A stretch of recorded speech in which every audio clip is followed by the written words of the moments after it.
ஒரு போர் எங்கே தொடங்குகிறது?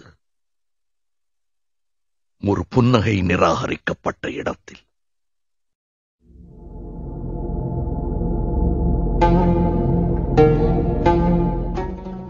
விஸ்வரூபம் உலகநாயகன் கமலஹாசனின் இன்னொரு புதிய படைப்பு.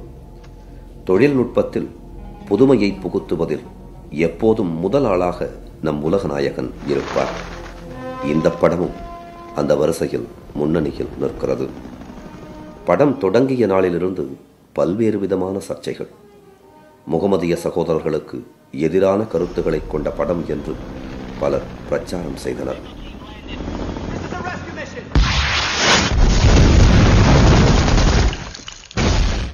உலகநாயகன் தன்னுடைய பேட்டிகளில் இந்த படம் முகமதிய சகோதரர்களுக்கு கமல் நண்பன் என்பதை உறுதிப்படுத்தும் என்று கருத்து தெரிவித்திருந்தார்.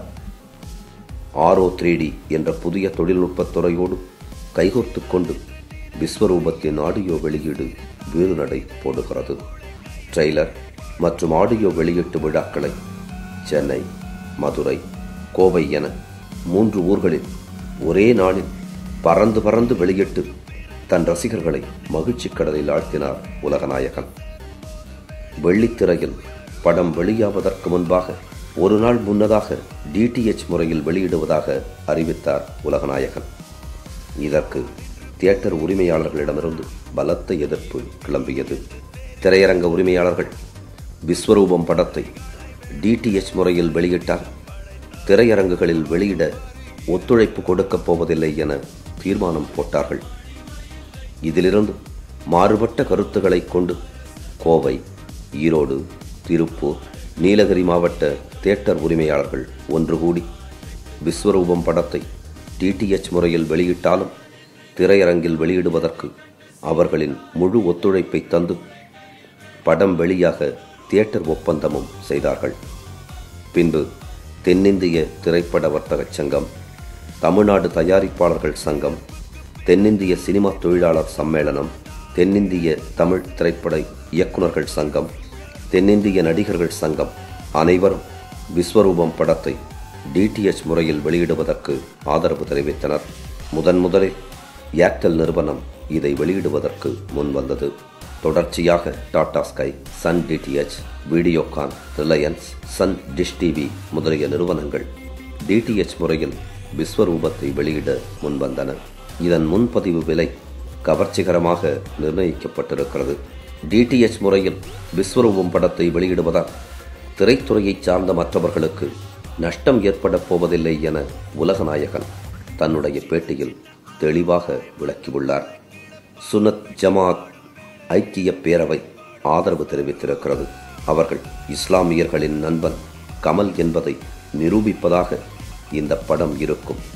இதில் எந்தவிதமான சந்தேகமும் வேண்டாம் என்று நாடாளுமன்ற உறுப்பினர் JM ஆருண் MP அவர்களிடமும் தேசிய லீக் கட்சி தலைவர் பஷீர் அவர்களிடமும் கமல் நேரடியாக சொல்லியிருக்கிறார். இந்த படம் மலேசியாவில் போட்டு காண்பிக்கப்பட்டு பல இஸ்லாமிய சகோதரர்கள் படத்தை பார்த்துவிட்டு உலகநாயகனை பாராட்டியுள்ளனர். படத்தை பார்த்த இஸ்லாமிய தணிக்கை குழு உறுப்பினர்களும் படம் இஸ்லாமியர்களின் மனத்தை காயப்படுத்தும்படி இருக்காது என்று சொல்கின்றனர். படம் வெளியாவதற்கு முன்பு படத்தை பார்க்காமலேயே படம் அப்படி இப்படி என்று ஆராய்ச்சியில் ஈடுபடுவது தேவையற்றது. கமல் அவர்களை நிச்சயமாக நம்புவதாகவும் சிறுபான்மை மக்களின் உற்ற நண்பனாக இருப்பார் எனவும் சுன்னத் ஜமாஅத் ஐக்கிய பேரவை தெரிவித்திருக்கிறது. தியேட்டரில் பார்த்தால் மட்டுமே விஸ்வரூபத்தின் விஸ்வரூபம் முழுமையாக தெரியும். விஸ்வரூபம் படத்தை DTH முறையில் வெளியிடுவதால் உலகநாயகனுக்கு நிறைய மிரட்டல்கள் வந்துள்ளன. அதற்காக காவல்துறை DGP அலுவலகத்தில் புகார் மனு அளித்துள்ளார். தமிழக அரசின் உள்துறை செயலாளர் மற்றும் முதன்மை செயலாளர்களிடம் இது தொடர்பான மனுவை அளித்துள்ளார்.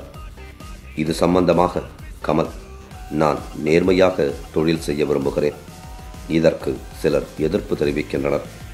படம் திட்டமிட்டபடி ஜனவரி மாதம் 10ஆம் தேதி இரவு DTHல் வெளியாகும்.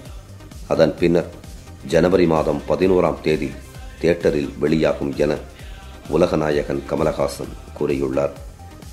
விஸ்வரூபம் எடுத்துதான் இறைவன் தன்னை முழுமையாக எங்கும் பரவியுள்ள பரம்பொருள் என உணர்த்துவதாக புராணங்கள் கூறுகின்றன. கிருஷ்ணா, உன்னை காணாது நான் இன்று நானில்.